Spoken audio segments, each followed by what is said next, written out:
बड़ी दैविक लीला है सदगुरु की। जिनके जीवन में सदगुरु आ गए, चाहे संसार कितना ही कठिन, कितना ही तेज बहाव हो, कितना ही विपत्ति से भरा क्यों ना हो, वह आसानी से पार लग जाता है। कितना ही भी बुद्धिमान आदमी वो अपनी बुद्धि से पार नहीं लग सकता। बड़ी दैविक लीला। गंगा मैया का पुल दिखाई दे रहा है मुझे स्वप्न में।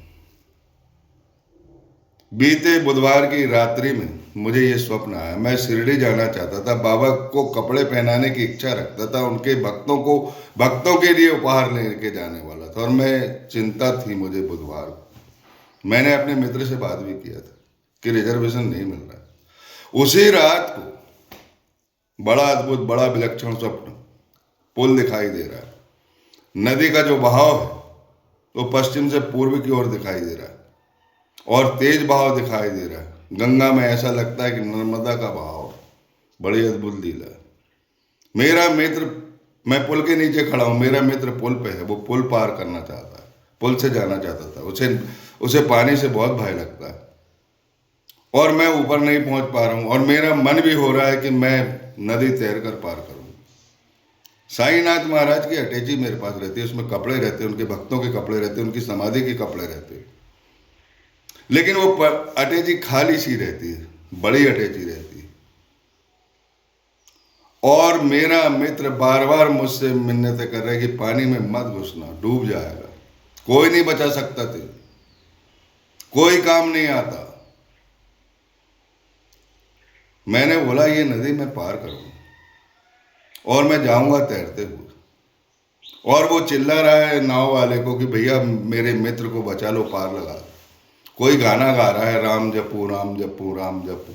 मैं प्रवेश कर लिया और अटैची को मैंने बाएं हाथ में पकड़ लिया और पानी पे रख दिया और एक हाथ से पानी को, गंगा मैया के बहाव को काटते गया। और मैं एक स्टीमर की तरह नदी मैंने पार कर। मेरे मित्र ने पुल पर से पार नहीं किया था, पीछे रह गया था। और वह भगवान राम का भजन गाते चला आ रहा था, राम जपू राम जपू राम जपू। जब किनारे पे पहुंचे तो बड़ी अद्भुत लीला। मैंने कहा साईनाथ महाराज के इसमें कपड़े थे। मुझे भी लग रहा था कि मैं कैसे पार करूं, लेकिन मैंने कई बार इस नदी को पार किया, क्योंकि जो आने वाला नगर है उस नगर में मैंने हायर सेकेंडरी तक शिक्षा की। हम दोनों आगे बढ़ते, हमें एक भव्य महल दिखाई देता, बड़ा सुंदर महल, अद्भुत लीला। उस महल में हम ऊपर जाना चाहते थे। हमने लिफ्ट देखी। लिफ्ट में हम ऊपर जाते हैं तो ऊपर पूरा धरती माता का स्वरूप दिखाई देता, वो भवन नहीं दिखाई देता। बड़ी हरियाली, बड़ी खेती, किसान लोग बैल जोत रहे हैं, जाम के पेड़ लगे हुए। मैं अपनी अटैची हाथ में लिया और वो जाम के पेड़ के नीचे रख देता हूँ और जाम तरफ देखने लगता हूँ। कुछ जाम नीचे पड़ी रहती, पर मैं सोच रहा था कि कोई जाम हाथ में आ जाए। लेकिन एक जाम टपक करके मेरे सूटकेस पे गिरती, मेरी अटैची पे गिरती और उस जाम को मैं उठा लेता हूँ और खाने लगता हूँ। तभी एक जाम वाला आता है, भैया बहुत अच्छे अमरूद है, खा लीजिए, ले लीजिए।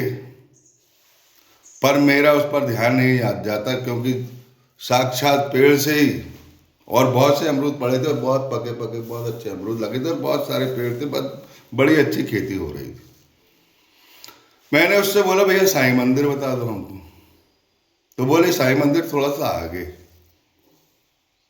और मैं आगे हम जाते हैं तो हमें एक छोटा सा मंदिर दिखाई देता है। ऐसा लगता है कि मैं इस मंदिर में बार बार आता हूँ। दोनों हम जाते हैं उस मंदिर में, दर्शन करते साईनाथ महाराज, उस मूर्ति को देखते हैं और हमें बड़ा संतोष होता है और मेरी निद्रा खुल जाती है। इस स्वप्न से आपके मन में क्या आता है क्या नहीं, लेकिन मैं आपको बता देना चाहता हूं कि इस स्वप्न से कौन सी शिक्षा मिली। वो नदी नहीं है, वो भवसागर, जिसका बहाव बड़ा तेज था, लेकिन जिसके पास सदगुरु के प्रेम का पिटारा है, सदगुरु के प्रेम की निशानी वह अटैची जिसमें पानी ने प्रवेश नहीं किया और मेरे शरीर पे पानी भी नहीं लगा, जिसके सहारे में मेरे मित्र के बुलाने पर भी मैं पुल पे नहीं गया और मैं उस नदी को पार कर लेता हूँ, क्योंकि वह नदी मेरी देखी हुई थी और बड़ा निर्मल जल देखकर मन प्रसन्न हो रहा है मेरा। अद्भुत लीला, यानी भवसागर आप आराम से पार कर लोगे। और दूसरी शिक्षा ये मिल रही है कि मुझे भले ही रिजर्वेशन नहीं मिल रहा है, गंगा का बहाव तेज है, बहुत लोग जा रहे हैं, किसको साईनाथ महाराज हटा देंगे और तत्काल का कोई भरोसा नहीं, और मैं इस उम्र में बिना रिजर्वेशन के नहीं जा सकता। लेकिन फिर भी साईनाथ महाराज की लीला, उनका प्रेम का पिटारा, उनकी अटैची, उनके भक्तों के कपड़े और उनके कपड़े रखे तो कौन रोकेगा। ऐसी भी शिक्षा मिलती है। और वहाँ जाएंगे तो साईनाथ महाराज का भव्य महल है ही, वहाँ जाम की खेती होती है और लोग अच्छे अच्छे अमरूद लेके आते हैं। वो अमरूद जो है वो क्रिसमस में पहुँचने का संकेत है। और जब हमने ऊपर देखे तो पूरी धरती माता हरियाली भरी हुई, किसान खेती जोत रहा है और जाम के पेड़ लगे हुए, वो जाम अटैची पर गिरता है, माने फल मिलने वाला है, मेरा सोचा हुआ काम पूरा होने वाला है। आपके दिमाग में, आपके हृदय में, आपके मन में इस ईश्वरीय प्रसंग से, इस ईश्वरी लीला से, महादेविक लीला, सदा साथ में रहते साईनाथ महाराज, आप उन्हें जान नहीं सकते। वो अपने बच्चों से कभी नहीं बिछड़ते, उनके लिए सब बराबर है, राजा रंक बराबर है, मित्र शत्रु बराबर है, अंधे अपाहिज बराबर है, लूले लंगड़े बराबर है, रोगी महारोगी बराबर है। प्राणियों में उनका प्रेम है तो तुमसे हमेशा प्रेम करें। उनके प्रेम का पिटारा अपने हृदय से लगा लो।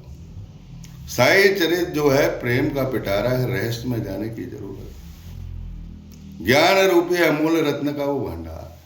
साईनाथ महाराज कहते भी थे कि ये मेरी जीवनी नहीं है, ये अनमोल रत्न है, जितना गहराई में जाओगे उतने अनुभव प्राप्त होंगे। वर्ष 2006 से 24 वर्ष 1984 से मैं साईनाथ महाराज को जानता हूँ।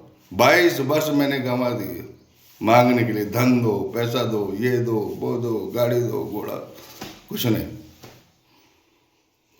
2006 में जब विपत्ति आई, विपत्ति आने यानी लीला साईनाथ महाराज की। अगर कोई कष्ट आता है तो समझ लो आपके अच्छे दिन आने वाले।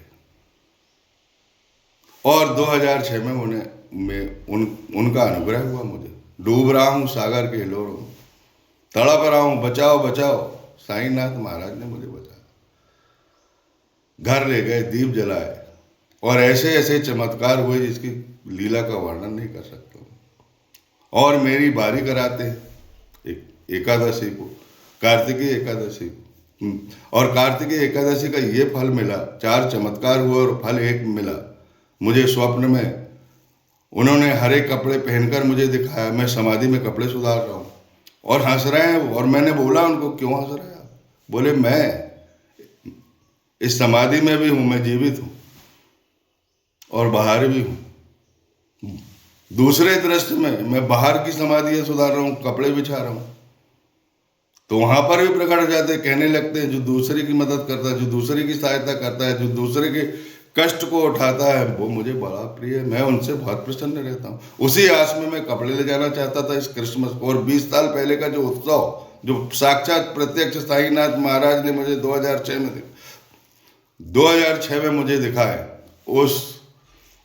उस आनंद की अनुभूति करना चाहता था।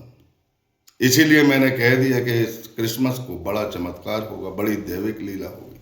बोले सच्चिदानंद सदगुरु साईनाथ महाराज की जय। इस कथा से आपके हृदय में सतगुरु के प्रति प्रेम और विश्वास बढ़ेगा। इस कथा से आपका बिछड़ा हुआ,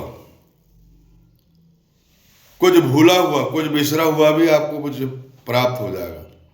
और साईनाथ महाराज इस दुष्कर संसार से आपको पार लगाएंगे और भक्ति और प्रेम बढ़ाएंगे। उत्तरोत्तर आपकी वृद्धि होगी, कभी कोई कष्ट नहीं होगा।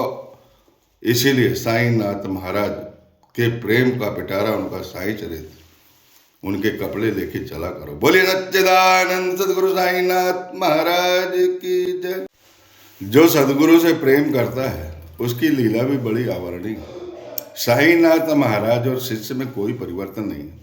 दोनों शरीर से अलग है, लेकिन अलग होते हुए भी दोनों एक ही है। ऐसा साईनाथ महाराज के सही चरित्र में लिखा है। अगर सदगुरु का ध्यान किया जाए तो जीवन भवसागर ऐसे ही पार हो जाता है, जैसा मैंने स्वप्न में आपको बताया कि आपको वो भवसागर से पार भी लगाए। और एक सुंदर शहर में आपका एक घर भी होगा, जिसे मैंने लिफ्ट से गया था। आपने जो मन में संजोया है, जो मन में भाव आया है, जो घर आप बनाना चाहते हैं, वो घर भी मिलेगा। जब उस घर की छत पर आप जाओगे तो आपको रोजी रोटी मिलेगी, क्योंकि भगवान ने मुझे पूरी धरती दिखा दी और वहाँ पर बहुत अच्छी खेती हो रही है, इसीलिए आपको राम रोटी भी मिलेगी। और वो राम रोटी का जो फल है, वो जो मेरी अटैची भी गिरा था जाम के रूप में, वो फल भी प्राप्त होगा। और एक साईनाथ महाराज का आपके घर में छोटा सा मंदिर भी होगा। ऐसा मेरा मन कहता है, ये अर्थ भी निकलता है। पूरा जीवन आपका संभाल लेगी। बड़ी अद्भुत लीला है सदगुरु की। आपका जो भी सदगुरु है, बड़े प्राणपन से उनको हृदय से, उनके प्रेम को हृदय से संजो के रखो, उनके प्रेम से स्नान करो। बोले सच्चिदानंद सदगुरु साईनाथ महाराज की जय।